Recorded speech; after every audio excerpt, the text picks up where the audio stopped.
ఆత్మ పరిశీలన చేసుకోవడం అనగా ప్రతివారు తనను గురించి తాను తెలుసుకుంటూ జాగ్రత్త పడడం అనేది నిజానికి విశ్వంలోనికి తాను ప్రయాణించడమే. ఇది స్వార్థపూరితమైన చర్య కాదు. ఇది అంతులేని ఆనందాన్ని అనుభవిస్తూ ఆహ్లాదకరమైన ప్రభావాన్ని ఉత్పత్తి చేస్తూ ఏకకాలంలో ధ్వనించే సంగీత స్వరాల కలయికలాగా మన జీవితాన్ని ఉద్దీపనం చేసుకోవడమే.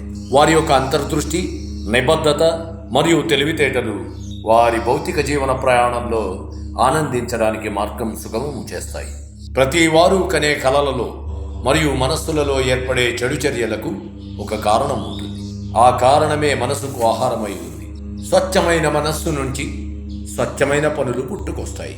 ఆ పనులే ముఖ్యమైన విషయాలను నిర్మించుకోవడానికి ఉపయోగపడతాయి.